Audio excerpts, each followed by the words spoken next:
What happened? Microphones, cameras.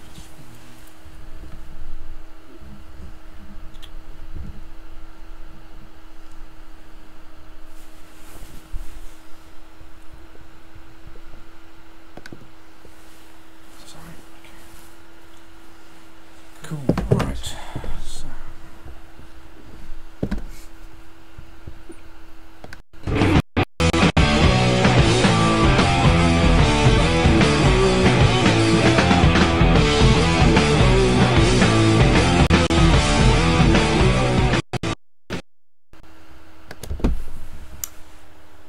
Hello, the internet. We are on. Hello, the internet, as our old friend would used to say, and welcome to Those Video Guys. Well, at least we got that part correct. We did, yes. I'm Sean Harry, And I'm Elisar Cabrera. Together, we're Those Video Guys. Yep. Scouring through the internet, YouTube, Ustream, everything to see what are the latest shows and latest clips and web video series. footage and web series you should be checking out on the internet. We always induct a video into our Hall of Fame now, Yes. which is like a classic video. And of course, we just run through some of the more recent videos in the last couple of weeks. Yeah. Where people have been tweeting or retweeting that you might not have just seen yet, you know, because it's not necessarily hit that multi-million views, but it's sort of bubbling under. And hopefully, with our recommendations, you might. Well, with it, you need because as I think I said on our last show, apparently 2 years worth of footage is uploaded onto YouTube every day. Single day, yeah. So you It's need incredible. somebody to tell you what is the good stuff you need to be looking Well, out for. there's a lot to watch. There is a lot to watch, and we do want to find the cream, the good stuff, and that's what we're here for. That's what we do. And so we've been doing it since 2010. So stick with us. Brand new year, brand new year of videos. Yes. Our second, you know, actually it's our third calendar year. Third calendar year. You're going for just over, what, about 14 months now? Something like that, yeah. Yes. Yeah, indeed. So, how was your holiday season? Quiet. Yeah? Yes. I had some family over from Los Angeles. My sister with my first ever nephew. So that was lovely. Yes, that was good. It was good. Just put up here our various social. Yes, you networking. can find us all. We are the lords of all internet media. G plus dot. Is anybody on? TO. Any of you on Google Plus? It's the place to be now. Really? gplus.to/TVGTV for Google Plus. YouTube.com. Subscribe, please subscribe. Yep. Those Video Guys Ustream. TV. We're on Ustream. You can see us on Twitter. Twitter at Those Video Guys. Our tweets for twats on Twitter. Facebook. Yep, Facebook as in what people really use, not Google Plus. Facebook/Those Video Guys. Yep. And of course www.thosevideoguys.tv. Every time I look at that image, there's looking on The the poodle. someone like this. Yeah, it looks like a dog. And of course, follow us on Twitter. Sean and I, there's Those Video Guys, but we have also Yes. our personal Personal Twitters. tweets. You can see our own personal philosophies, our own interesting comments out there. It's usually you swearing a lot on your one. I don't isn't swear that it? much. Yes, there's lots of All sort of right. F words here and there. If you like to read about Sean swearing, I don't just follow talk that. about swearing. I just sometimes put the odd swear word in to highlight something. Can't you just use capital letters for that? No, that's shouting. Okay. That would be rude. Yeah, so at Elicab and at Sean Harry. Yes. Elicab, that sounds like a taxi firm. Yes, no, it probably is. If you haven't checked out our YouTube page in the last week or so, I've uploaded some interviews I did at MCM Expo last October, which I hadn't yet edited, which I finally got around to. So who you interviewing? It was 5 of the cast of a British horror film called The Hype. Right, I haven't heard of that one yet. Including, have you seen the film? I haven't seen the film. No, I watched the trailer. Cast? The cast was great. One of the cast is Barbara Nedelyakova, who was the girl who played Natalia in Hostel 1 and 2. Oh right, yes. The Eli Roth films. Yes, yeah. So she's now Hostel 3's just come out. Yeah. You know. Well, she's now based in the UK. Right. She enjoyed making the British film so much, she's actually relocated to the UK, leaving Los Angeles, and is now making horror films in the UK. And the other one is Zara Pythian was one of the actors as well. And she's the she was the first ever. Get this, first ever British martial artist to enter the Hall of Fame. Really? Ah. And now she's a martial artist, trainer, and actress. Doing a lot of stunt work. And she's been cast in the new Cave Girl TV series. They've done a TV series called Cave Girl. Yeah. It's girls in is it produced by FHM? Rachel Welch or type Lynx? bikinis. Is it produced by Lynx? Well, you would think so if you watch it. But anyway. So there you go, a horror film called Hype. If you like horror films, may I recommend you do not watch either The Human Centipede or a Serbian film, but for very different reasons. I want to try and see if we can get, because obviously the actors from Human Centipede 2 are based in London.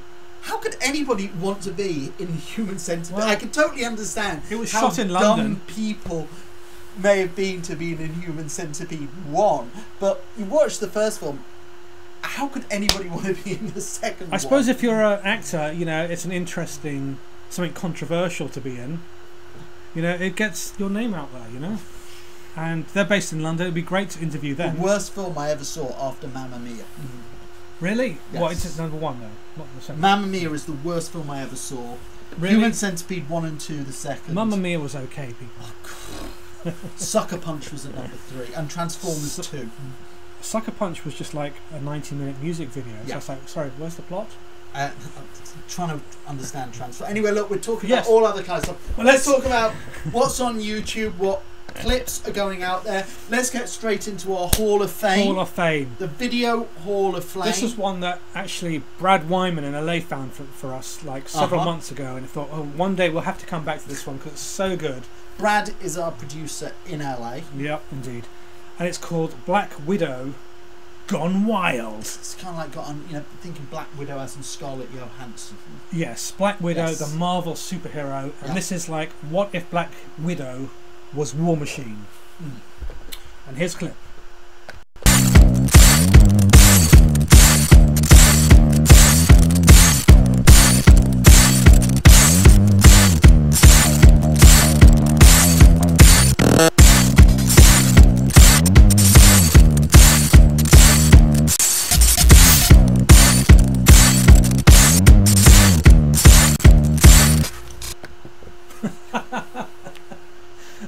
Do you know what I really loved about that animation? It was he got all of Scarlett Johansson's moves down to a T. Right, in stop motion with there's a doll. There's actually moments where it actually could spookily be, you know, the way the moves, the hips, everything, it could be Scarlett Johansson. The stop motion animation is just incredible. You know those dolls aren't cheap. They sell them all sure. in Forbidden Planet, and they're like 300. I see them in there. They look fantastic. You're like, who's going to spend £300 on an action figure of like some character from the, you know, you must have spent like a couple of grand just on the figures to stop motion. Yeah, because he's got the Iron Man one. Iron Man one, actually, he's appeared in about 3 or 4 of his stop motion animations. Well, once you spend out that money for those action figures, you want to get your money's worth. It's the YouTube adverts. Yes. Pays it back. Patrick, YouTube.com, Patrick Boivin. Boivin. I actually find that's one of the kind of things when we review these shows we found is you see a lot of on YouTube, and YouTube's becoming great for, is for a lot of talent on animation. Yeah. Whether it's cell animation or it's stop motion. And when you actually think, films are now, Disney films and all these studios are now going for CGI cartoons. Well, like Disney completely closed down their 2D animation. Yes. You know, it's only CGI now. So these guys are keeping the tradition of traditional animation filmmaking. Stop motion animation like this. A lot of cell animation, like fantastic work done by Harry Partridge. And our next video is which will come, which obviously we'll come to later. Is claymation. I think that's what's so great is that you're getting so many talented people doing really good stuff on YouTube in terms of animation and keeping these skills going. Because to be quite frank, I think there's a personality to whether it's stop motion, and there's each format, stop motion, cell animation, whatever, they all have their own personality, their own unique qualities, and I think it's a real shame at the moment that animation in movies, we're just getting CGI and that's it. Indeed. Although Aardman do have a claymation one coming up soon, which is good. At least they keep the tradition alive. But I don't think there's many US studios doing any kind of animation. I can't really think of anything traditional myself. Animation, Patrick Boyvin's based out of Canada. Yep. This has had 800,000 views. 800,000 million views. But it should be several million. I mean, it really it's that good. I think and as you say, because it is stop motion, he's using high quality dolls to animate. It feels so real. It does. Yeah. It looks incredible because it's physical. It's not just designed on a computer. It's actually physical. You can actually taste it, feel it. You know, you can see the movement. It's brilliant. It's done so well. He does everything. This guy Patrick. He does the script, the lighting, the camera. You know, it's a one-man band, and they must take weeks to make. You know, when you're doing that many frames per second, and but anyway, it's definitely check out his channel if you like stop motion animation. But if you like also seeing Marvel superheroes, he's got Bruce Lee in there, Michael Jackson. He does animations also with Transformers. Yes. So it's a definitely one worth checking out if you're a sci-fi and comic book nut like we are. YouTube.com/Patrick Boyvin. It's the YouTube Hall of Fame. You don't need any martinis for that. It's obviously at the top of this game. Yeah. What can you say? Well, if we had to give it martinis, it would be 3. It would be 3, of course. Okay, so next we're going to move on to another bit of animation. Something based in the UK this time? Yes, again 3D animation. This time claymation. 2D. Well, not 2D. It's 3D, but yeah. It's claymation. That's still 3D animation. It is. Yes. No. Sure. Pingu. Pingu, who I don't know. Is it quite a popular character worldwide? It must be. People know Pingu. Oh, I don't know. In England, we know Pingu is. I don't know about our American. Do we have any American viewers? Pingu is a character which is on children's television. A little penguin and his family. So yes, this is Pingu meets the Thing.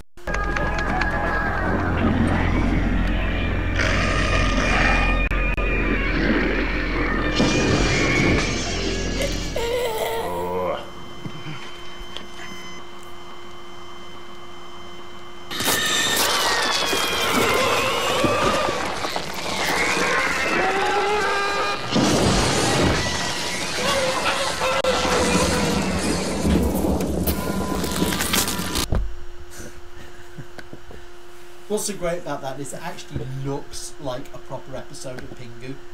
Yes, no, absolutely. Completely round the twist. So Pingu is this children's animated penguin and his family, and here they're just basically retelling the story of the Thing in about just under 2 minutes with penguins. But with penguins, brilliant. And I must say, it's actually brilliant. Better than the remake.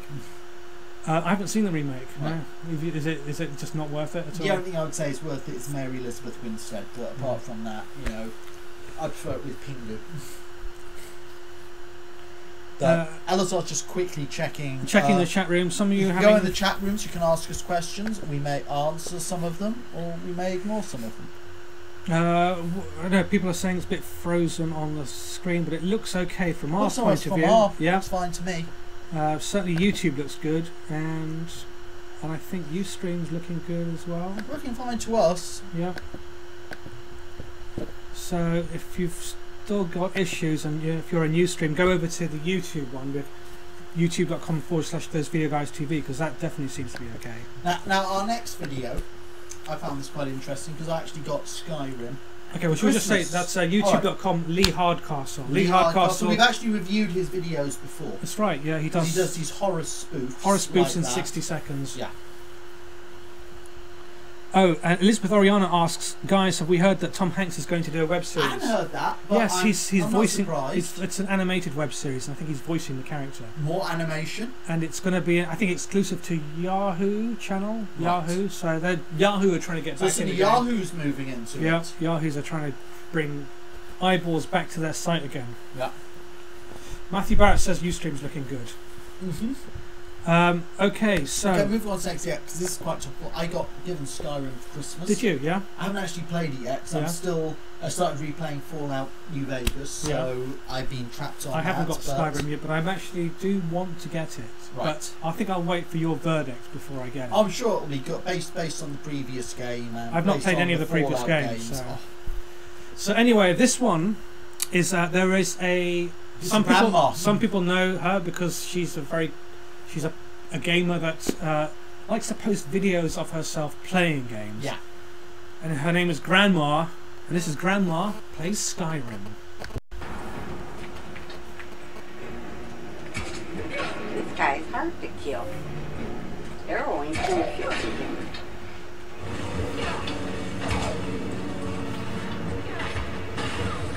Fucker! What the fuck? Oh shit! Where'd he come from? God damn it! So there you go, proof, if ever it were required, that you don't need teeth to enjoy video games. Well, no, absolutely, yeah. Yes. And now, there you go. There you go. All the guys who want to date a girl into video games. There you go. Girls can play video games. Would you know if she's single? I mean, I honestly don't care. Well, her official name is Old Grandma Hardcore. Yes.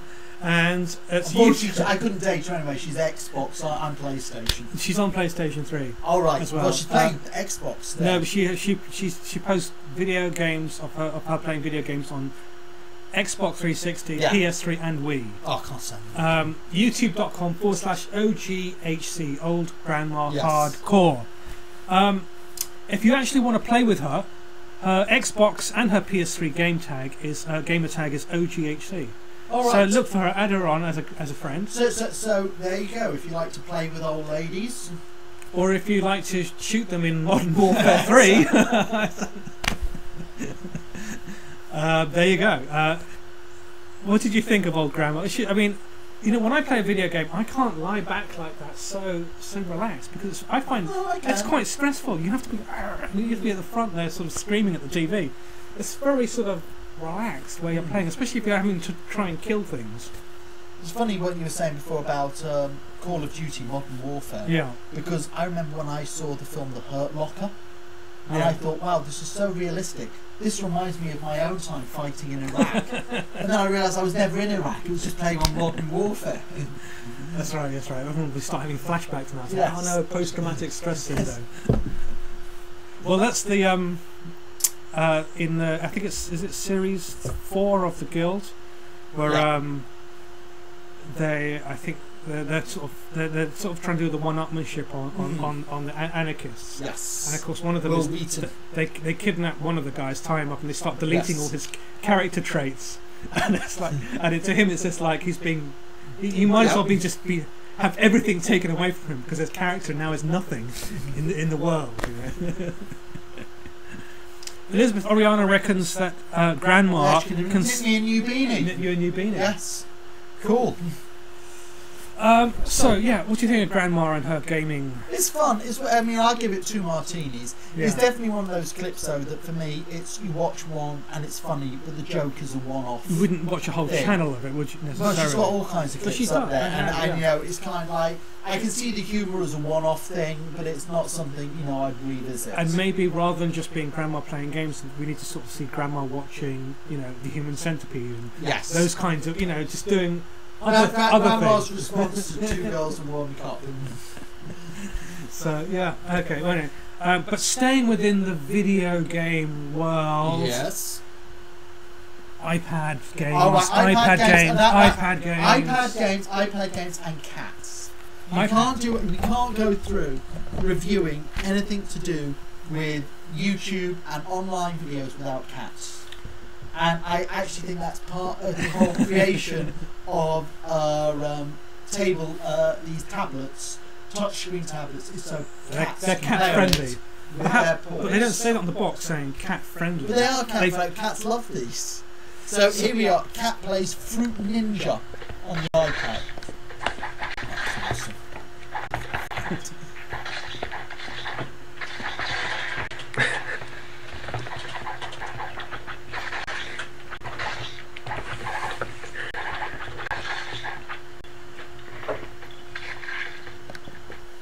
How many hits has that video had? It's had something like like 1.3 million so far to date. You want to know something? I could totally. There's just something. And that's about, less than a week, I think. There's something about putting cats on YouTube. It's almost like what YouTube was made for. Cats and videos of cats.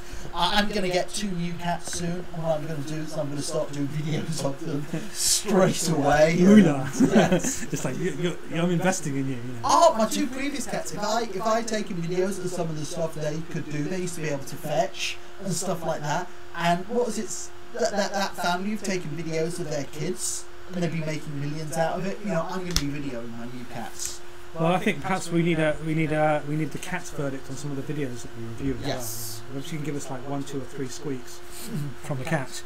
Isn't there I give 2 martinis? Yeah, that too. But the cat does actually score 128 points, which actually is a pretty good result. I think it's quite a good score. And there is actually, if you watch, I think it's about 52 seconds into the video. Watch it. He actually does dodge the bomb. And that's really quite clever as well. You know. So I think that cat has definitely a future. If they do like some sort of cat gaming league, this could be your future world champion. Yep. I actually don't even know what the name of the cat is. Elizabeth Ariana says YouTube is really cat tube. There should be a cat. You know, it's WeBuyAnyCar.com. yes. There is actually now WeBuyAnyCat.com. So check out that webpage too. WeBuyAnyCat.com. I have to say WeBuyAnyCar.com. And what's that money supermarket or whatever one? Those who've got no, it's not money. Go Compare. Not Go Compare. The one where Meerkat. Compare the Meerkat. No, it's where it's get they will give you money for 30 days. You know, if you should. Oh, Wonga. What is that? No, it's not the one with. It's the other one with. But it's like they're the 2 cheapest adverts on TV. They just look so tacky. The stuff on YouTube is of better quality. But they do them. I think they do them tacky on purpose because they think if it looks like cheap, but people will remember it. Yeah, but you're supposed to be talk selling about your it. car to them. Like they can't even afford an advert. How can they afford my car? Okay, so 2 martinis for Yes. Cat Who Plays Very clever. Fruit cat. Ninja on an iPad. I'd actually like to see him. What's the? God, what was it called? It's. I guess it's the same thing as that. What's the? I can't even remember now. It's the one Angry with. Birds.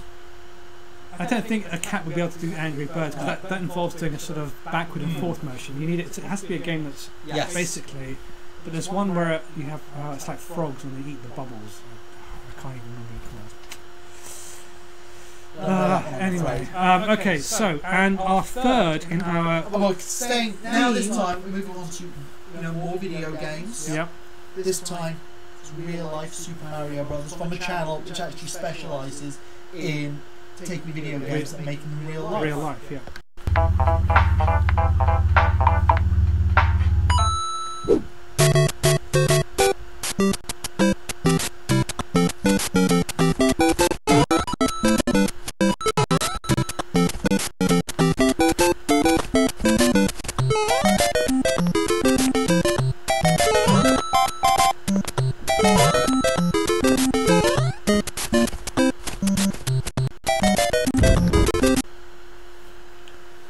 That is Andrew M Films, and that is called Real Life Super Mario Updated. He had the red T-shirt. And the He was dungarees, missing but he it. missed the hat. They should have had a hat. Yeah, you can forgive maybe not wanting to walk around with a big fat moustache. Yeah. Well, I just assume that moustache comes with whoever is Mario. So Yeah. if you've got a clean tip with the clothes, he's missing the hat. So Andrew M Films, Very clever otherwise. as we said, he does short films largely based around real life versions of video games. Yes. He's even done a Minecraft zombie attack on his channel. Have we ever? I know we've never reviewed it with Iron Round, but have you ever reviewed The Legend of Neil? Not yet, no. That's Yeah. that's pretty old now, though. But that's a great thing of a real life video game. Yeah. That's a continuing scripted long form series. So So yeah, Andrew M Films, kind of fun. You know, if you like sort of quick gags to do with video games, I think that's probably a good channel to start off with. I know Minecraft seems to be everywhere, so that's the other thing which is very interesting about on YouTube. Is you look on YouTube, and as I said, and on downloadable TV shows on the internet, and there's so much animation. What also is shown is the huge influence on people of video games. Yeah. And yet you don't really see that permeating much within television and Hollywood and whatever. That's a huge part of popular culture, which isn't really represented outside of, except from these. Absolutely, I think the filmmakers who are making short films, like Andrew M. Films, yeah, you know, they're sort of owning that particular space then, yes, on YouTube, on Blip, on Vimeo, on the various platforms. We had last year the Scott Pilgrim film. Yeah. But apart from that, they've never really done stuff with Hollywood about gamers or showing the influence on society of video games. It's almost something Hollywood wants to, yeah, media wants to shy away from. When you look at all the shows that are on the internet, video games play a huge influence on the creative absolutely process. Yeah, no, definitely, yeah. It's really just a good harmony of two different audiences, but they're not necessarily audiences. They've discovered they're actually the same, and you know, and why not? You know, and you know, we've discussed Machinima before. Machinima's YouTube channel is just the biggest channel for anything to do with this kind of stuff. You know.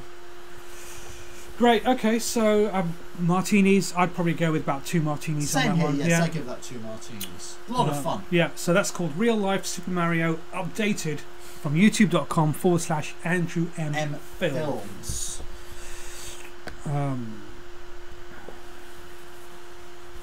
Mike Glancy is saying the internet is being feisty today, but we don't see that over here, because actually it just seems to be quite good on YouTube. Streaming quite well. So I don't know whether it's just your guys. I should point out that we are doing better than we did last time, because I've now got like 8 megabyte upload speed. So we are we've had a very smooth picture on our end, which is good. It's always very good. Matthew Umberto, does he get a fireball suit later in the video? Don't think he does. No, he doesn't. No. Maybe in a future video. Okay, so we have our web series of the week. Yes. And web series of the week is called Throwing Stones. Indeed. Now, I did actually look at this. I think it was the week before you actually joined those video guys. Right. But at that time, they'd only done like 2 or 3 episodes, so it was probably actually a bit too early to review it, because we kind of just got into how it started and introduced the characters, but we didn't really get into the story. So they've now done a full series 1. There are about 4 episodes now into series 2. So I think it's a good time to relook at Throwing Stones and just see how it's got.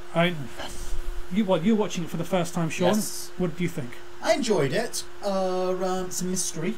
Yes. Trying to work out what's happening to these missing students and so forth. It was quite enjoyable. Should we have a look at a clip? We shall show the trailer. Do you think they're coming back? No, you get it. We're the broken windows. Window gets broken in a building. No one fixes it. Soon the whole neighborhood goes to hell.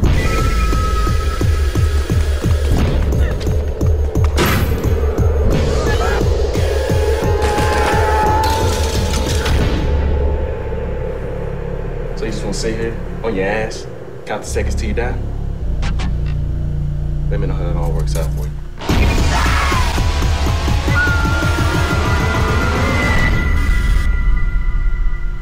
What are the broken windows here at Blair?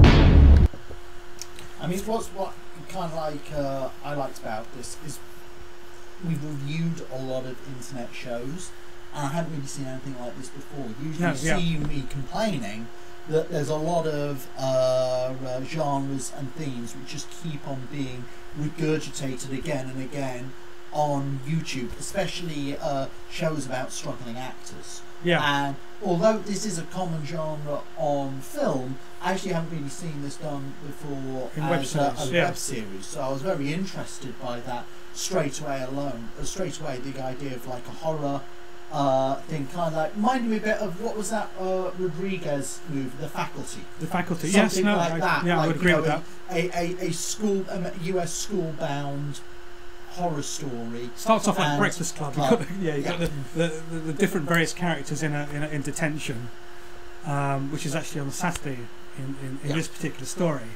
But one by one they go missing. But it's intercut. It goes back and forth, doesn't it? So Yes. so actually you start off really, really dramatically with one of the girls just screaming and running down the hallway and discovering her friend just sort of tied up, you know, and there's nothing she can do.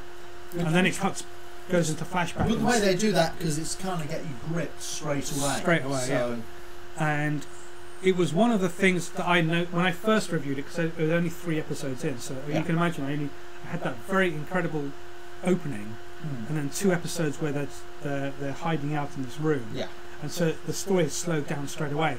But actually now looking back and watching the whole probably works a series, bit better for me because you were watching it like episode by episode, whereas I was watching a huge chunk of the episode straight away. and I think it works really well that way. Yeah. If you know, It's one of those ones just a watch bit it back like, to back. It's one of those ones a bit like The Guild, which they released on DVD, that you'd see working quite well. It's just everything linked straight together. Yeah. I mean, you could actually edit Throwing Stones into a film. Yeah. Or you know, into a longer thing. It doesn't those episodic breaks aren't necessarily. They're more like scene breaks, really, actually. But it is enjoyable. You know, I think the teenage audience for horror has obviously grown. You've got the paranormal activities and things. So ones where horror, which isn't necessarily too bloody or too gory or too sexy, but they just work on the thrills, is something that obviously teenagers are really into now, because they can't necessarily watch 18 rated films, but they can watch sort of, you know, 12 to 15 rated. And you know, there's no reason why you can't deliver thrills and spills and mystery for that audience as well. And I think Throwing Stones does it really, really, really well. So I agree. I think it's encouraging. You know, it's good. It's proper filmmaking, but on the internet. You know, it was based on a film script. I guess they were trying to make the film and didn't necessarily get anywhere, but somehow they then remade I think it. that's happened with quite a lot of shows that we've seen on YouTube. They've been scripts people have done either for films or for pilots. So, but it definitely feels that way as well. I think so. So there is a I guess a more cinematic feel to the story than your usual web series, which, for instance, like you said, let's say a Guild is definitely a web series because they're talking to a lot of camera vlog style. although that said, You know, though, the first series of The Guild was originally written as a pilot for a TV show, but still small screen is what I'm saying. Oh, yes. Not necessarily sort of cinematic, as in you know you could go and watch it in a cinema and it's not episodic. You know, it flows as a single story. Acting's good, I think. I think especially the young girls, I think they do a good job. I don't know if we can necessarily talk about who it is, because that's not revealed until the second series. I don't think we really should, because you know we're trying to get people watching the show to go watch these shows. So, but without saying who the reveal is of the bad guys or bad girl or whoever it is, do you what did you think of that reveal? I was okay with the reveal. How did you feel about it? I thought there's one scene where you see the bad person washing their hands of blood. Yes. I thought that scene came in too early. I thought actually you didn't necessarily need that. It would have just been enough having them surprise them when they're just about to get into the lift. There's that scene where they're just getting the lift and then suddenly the guy, you know, that's your sort of reveal moment. I didn't think you necessarily need that previous scene, because suddenly you just sort of give it away without necessarily any dramatic feel to that scene. But yeah, I was very, you know, I could easily watch this back to back episodes. You know, it has that pacing to it. It is really well paced. Anyway, you can find it www.throwingstoneswebseries.com. That's all one word. throwingstoneswebseries.com. So check it out. And youtube.com/. I think we've got Stone that series. 3 martinis. Definitely, yeah. I'm looking forward to actually seeing how the second series concludes. So, well done, Throwing Stones. Keep up the good work. So, well, that's the videos for this week. I was just flicking through Empire this month, the preview of the year of films. Is that it? Yeah. What are you looking forward to? Probably the film I'm looking forward to the most would be Prometheus. Prometheus, really? Yes. Okay. And Huge fan of the films of Ridley Scott. Yeah. Huge fan of the first 3 Alien movies. The trailer looks fantastic. yeah, So I'm really looking forward to I seeing guess- Prometheus. I mean, it's good. It's great that Ridley Scott's coming back to that franchise. Yeah. But I suppose after the more, the sort of 3 and 4, you kind of think perhaps you shouldn't have the hopes up too much, because at I don't know. the moment it's still a studio I'm not- franchise, and you don't I'm necessarily. more happy that they're doing this than originally what Fox were going to do. They were going to remake Alien, Well, yeah, and yeah. Ridley Scott came in and went, Yeah. no, that's not going to happen, so I will do this. And it doesn't sound like your normal kind of, this is a prequel, which apparently the aliens don't even feature. Well, yeah, no, that's interesting. Yes, yeah, no, indeed, I'm looking forward to that. But then, who knows? Yeah. You never know. I'm sure there'll be a twist at the end. The film I'm most worried about is Dread, which I was very much looking forward to until I've been reading about what's been going on with that film. And it's recently actually been pulled from the release schedules. Really? Yes. So it's going Which through is another never, edit, probably. never a good sign Yeah. for a film. They just can't get it right, Dread, can they? It's a hard one, I guess. I can't see why you can't. It's one of the. I mean, it's like when I go to. It should be an animated TV series. No, I go to all the science fiction conventions, like London Expo or DragonCon, and you see the fans in costume, and sometimes you'll see a fan dressed up as a character from a comic book, and you can see straight away why Hollywood doesn't use that costume of the character, like Yeah. the White Queen or the Dark Phoenix or Yeah. something like that, which is all the boobs. It's not a really practical. Or when you see somebody dressed up as Wolverine, which looks great in a comic book, but in real life it looks a bit stupid. So they've got to adapt Yes, that sure, yeah. for a film. And then when you see people dressed up as Judge Dredd, like it appears in the comic book, and it looks awesome and imposing, and you're like, how come in every film they can't do that properly? Yeah. And I really do feel that Dread is one of those ones. It's a design which is, classic. It's there on the. I don't. It's But then again, who am I to talk? Because there's been comic book films which I thought were great, like Kick-Ass, Yeah. which went off to not do anything on the box office. Then you've got something which was appalling, like Ghost Rider, which was a huge success. But I suppose I mean, Kick-Ass is great, but the advantage it had, as far as being a good film, is that it was on a relatively obscure comic book. Yeah. But it follows the comic book very, very accurately and actually But improves upon it. It was developed in association as the comic Yes. book was written, so they had already had in mind they were going to be making this as a Yeah. film, and it was a tie-in together. So, whereas you talk about really well-known franchises with a lot of mythology, a lot of history, and a lot of fans who do worry about adaptations. Yes. What about obviously the ultimate crossover one of the Avengers? Oh, the Avengers. Well, I mean, you got Joss Whedon behind that. You got which a fantastic. hopefully means it's a safe pair of hands. It's got a fantastic cast to it.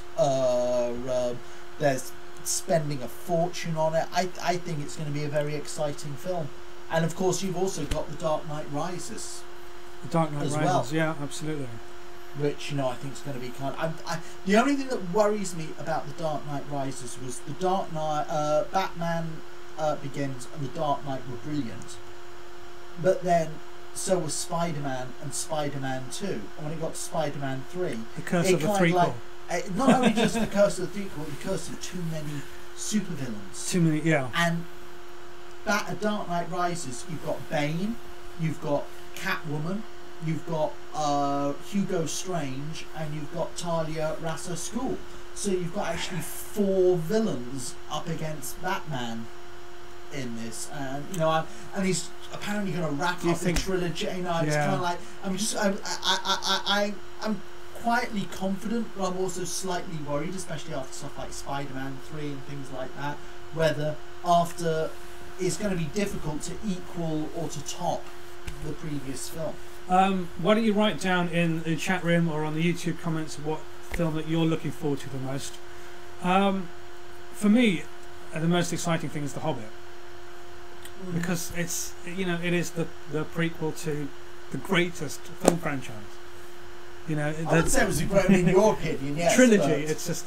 I just think it's just fantastic. The most financially successful film franchise ever was actually Harry Potter. Yes, I'm sure it was. Yeah, well, there's 8 films. Yeah, but actually, that's taken between film, box office, and merchandise. Harry Potter's been the most profitable film franchise out of all of them. But Lord of the Rings is still huge. Lord of the Rings, but it's just such a phenomenal movie, Lord of the Rings, because it is a movie. And we never thought The Hobbit. Firstly, when they made Lord of the Rings, they weren't interested in making The Hobbit. No, they weren't. No, absolutely. And then there was all rights issues over The Hobbit. And then there was huge legal wrangles between the cast of The Lord of the Rings and Peter Jackson with New Line, because New Line were diddling them on their royalties. You know, they'd made like several $billion profit. They didn't want to pay out their share, and we never thought The Hobbit would. It was just one of those films none of us ever thought. But I suppose what's really strange about The Hobbit, and I suppose we're going to have to see how they do it, because The Hobbit is actually the shortest book out of the 2 films. Out of the 4 books, and this is a bit like Return of the King is like this thick. Yes. And it makes 1 film. And The Hobbit is like this thick. It's a bit like I was talking to. And it made 2 films. I was talking to a friend of mine who's into Twilight for whatever reason. And I was saying the next Twilight film. I said, for the last book, was it because like Harry Potter, the book was so huge you couldn't fit it into 1 film? Or is it a case of they've just gone, damn, we've just got 1 book left. How do we stretch that? Stretch it out? With The Hobbit, it does feel kind of. And interestingly enough, I should have sent you the link. They've just put out on YouTube the people who had the rights to The Hobbit. When they bought the rights, there was just a thing in it saying that they had to make a film adaptation of The Hobbit within a certain time period, and if they got it made, they'd keep the rights pretty much in perpetuity. Right.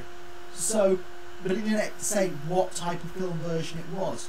So literally the guy bought it, then for like a couple of thousand made this 12-minute cartoon. And it is like the worst and it's like, you know, one of those cartoons that BBC Two was showing children's hour at 10 o'clock in the morning in school holidays. One of those like done by Russian animators in which there's no animation. It's just the painting and close-ups of it with somebody narrating over, and they've just put it onto YouTube, like and it's so Spider-Man of the 1960s, where they just repeat the same talking shot throughout every single scene.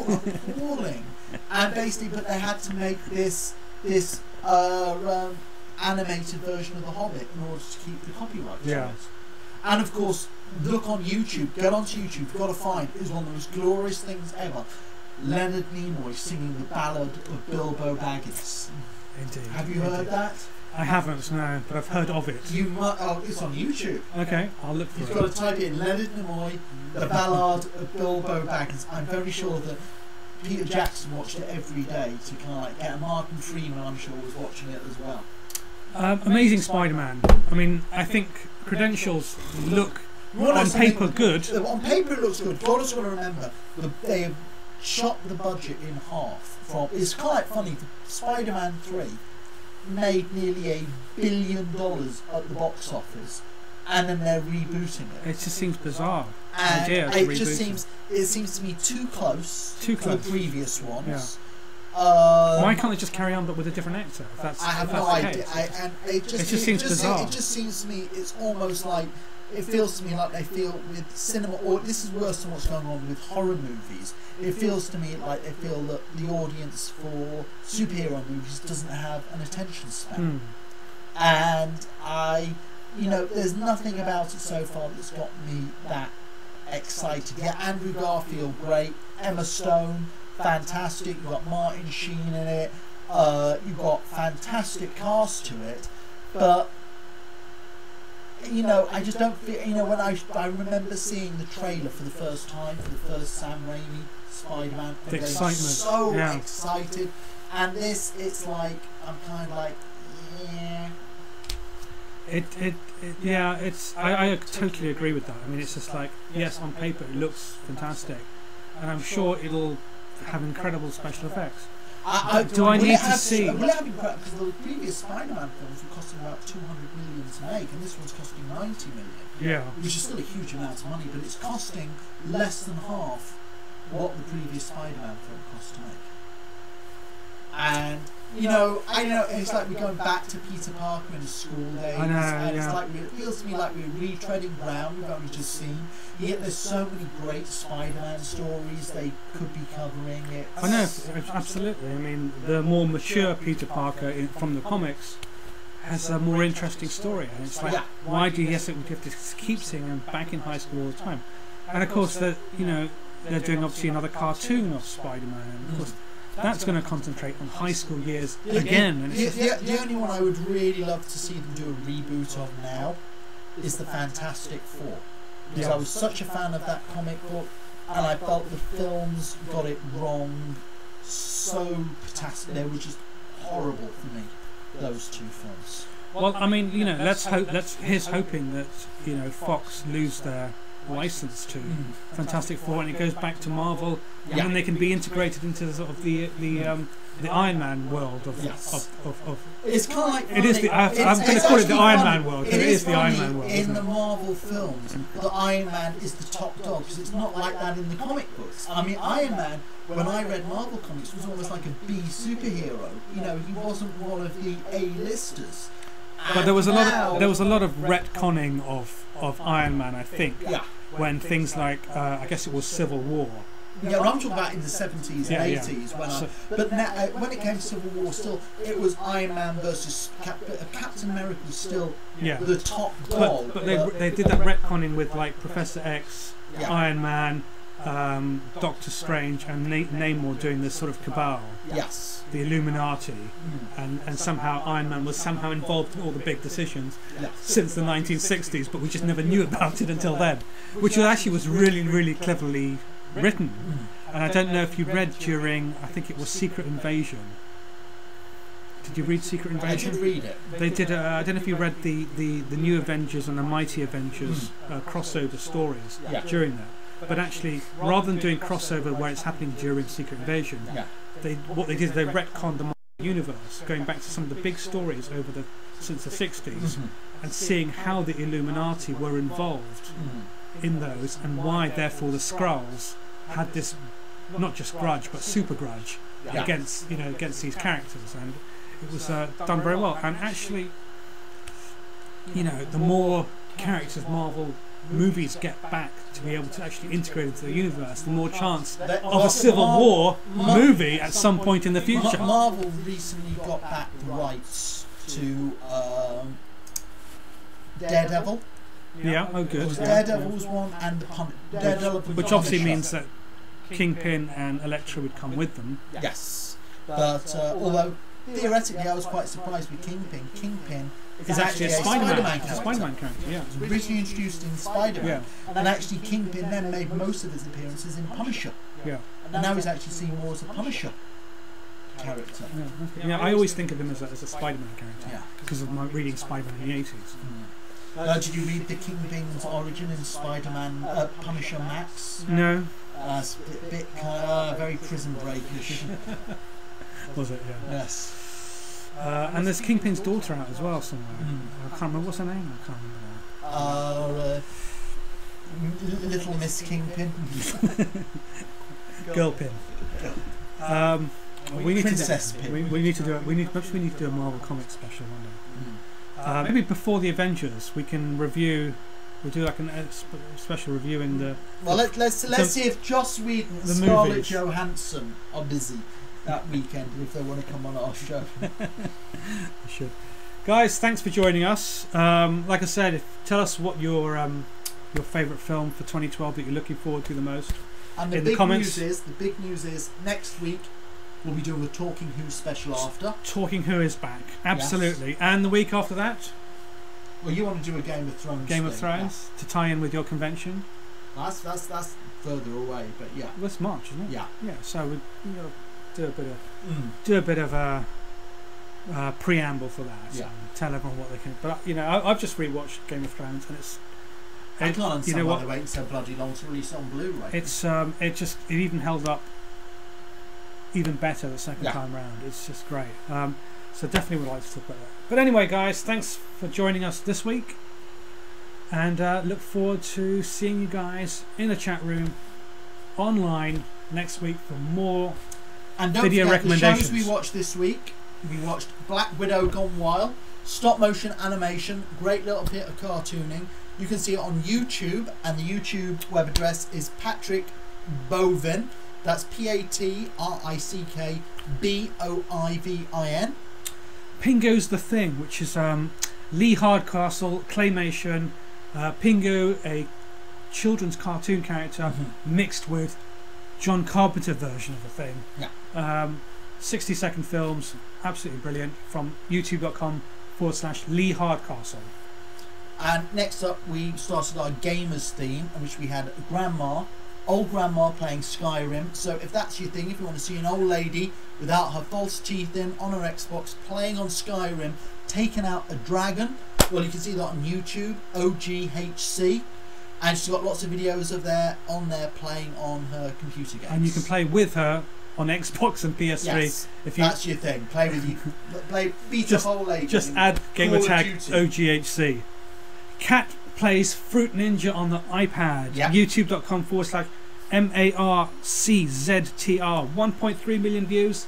But the cat scores 128 on Fruit Ninja, which I'm thinking is probably better than most people on their very first attempt. So yeah, hats off to the cat. And then we've got Super Mario Brothers. Everybody's played Super Mario Brothers, but this is a whole new take on it because it's done in real life, not computer graphics, a real life person doing it. They've got quite a few other computer games on their YouTube channel, real life versions, as well as a couple of special effects shorts. And that's at Andrew M Films. YouTube/Andrew M Films. And our web series of the week. It's a teen horror series. Yep. They're into their second season. Teenagers on Saturday class detention. One by one, they start going missing. Who has done it? Who is stalking these kids? YouTube.com/Throwing Stones series. The series is called Throwing Stones. Check it out. So we'll be here next week. Keep on checking out shows on the web. And we'll be here next week, 8 o'clock UK time. Do you know what US time that is? US time is 12 p.m. 12 p.m. in Pacific, and 3 p.m. Eastern. So we'll see you next Wednesday. Take care. See ya. Good night.